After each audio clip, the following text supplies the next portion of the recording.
Now let's start with the basics. As we're approaching the mark, there are two important imaginary lines to be aware of.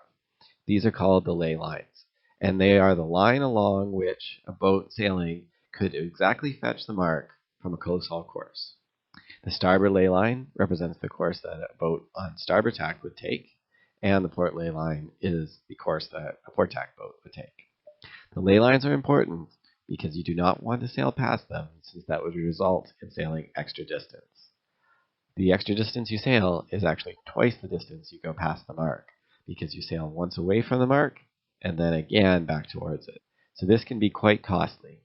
In one-design boats, everyone sails at more or less the same speed, so the easiest way to get ahead is to sail less distance. You don't want to get to the ley line too early, though, because the wind could shift, causing you to sail extra distance even though you didn't intend to.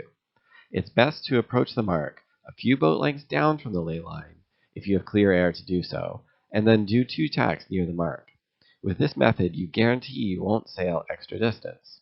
Remember to plan ahead, though, by looking at which boats are even or close with you, and if it's shaping up to be a congested area, tack a little earlier to keep clear air. You should always adjust your controls to the extent that you can before rounding the mark, ideally about 2 to 3 boat lengths away. If you have your Vang or Cunningham on tight, these must be eased before you round, because they will prevent the boat from turning down and make it unstable off-wind. Other controls that don't significantly hurt your upwind performance should also be eased, such as the pre-bend, but not rig tension. If you're approaching on the port ley line, then you should ease your controls before you tack. You can raise your center board just before turning down. Having your controls set for the next leg lets you accelerate immediately and start sailing around the other boats. This is a huge advantage relative to a sailor who adjusts her controls after she rounds, and it's often impossible to easily pass such a sailor without even her noticing, because she has her head in the boat.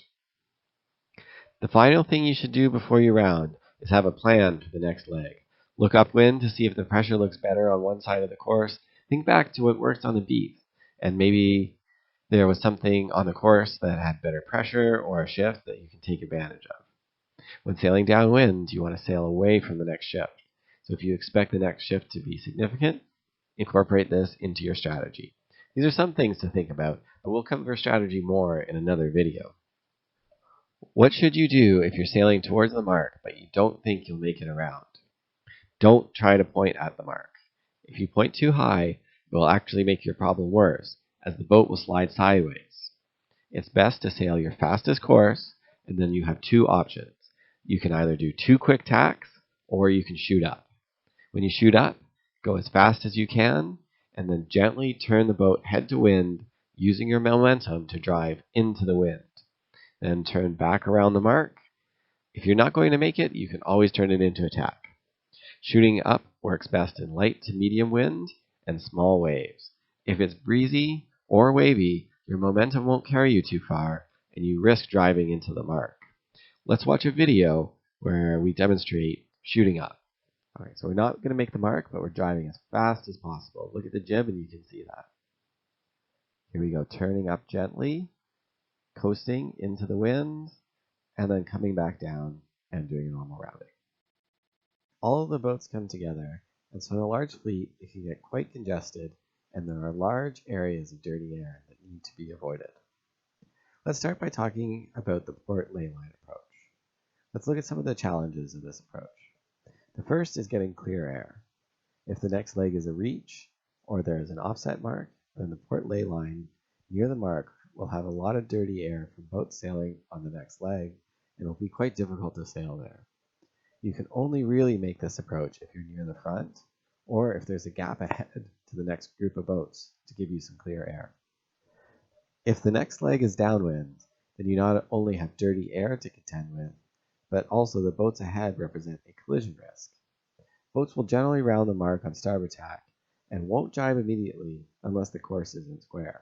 So boats coming downwind will have right of way over you.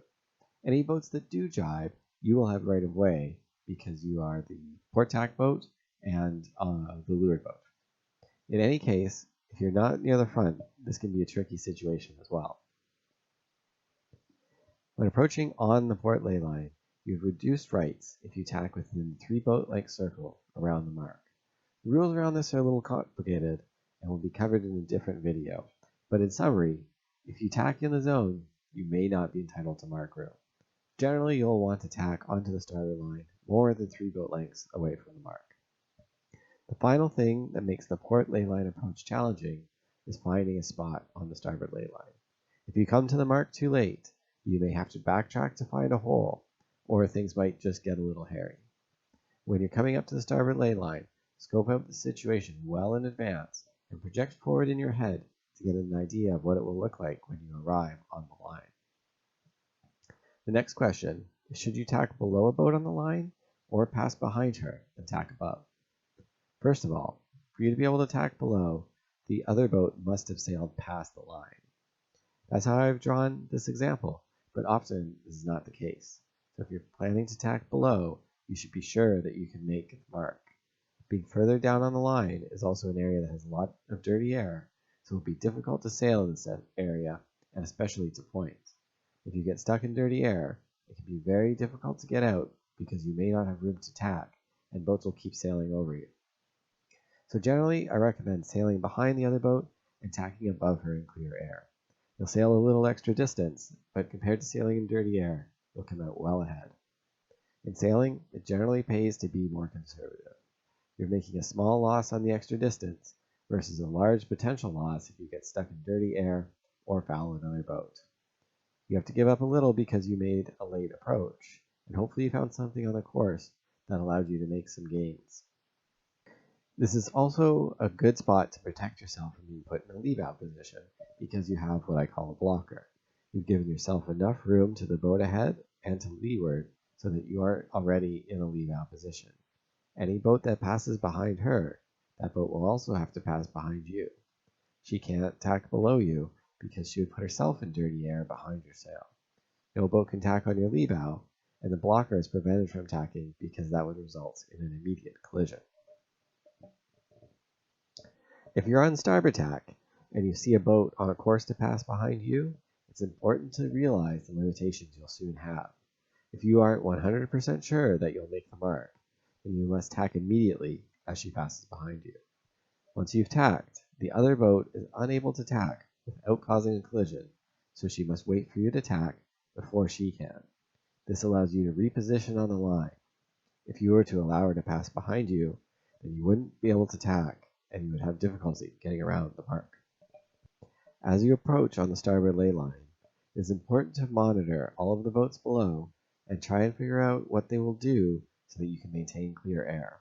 Will they pass behind boats ahead, go more to windward and have you in their wind shadow? Or have the boats ahead already left enough room so that few boats can fit into leeward? Or maybe there are no holes, so they'll most likely tack to leeward regardless of the space and maybe try to pinch you up. If there are boats that are at risk of tacking in front of you and giving you dirty air, make sure to keep your options open. Don't let anyone get onto your windward hip until you are sure that you won't need any more tacks. You want to sail the minimum distance past the ley line that will allow you to get to the mark in clean air. Remember, you are in clean air if you are about a boat length behind the closest boat ahead and above her center line. A boat that is within 1 meter or 3 feet to leeward and just ahead of you will also give you dirty air.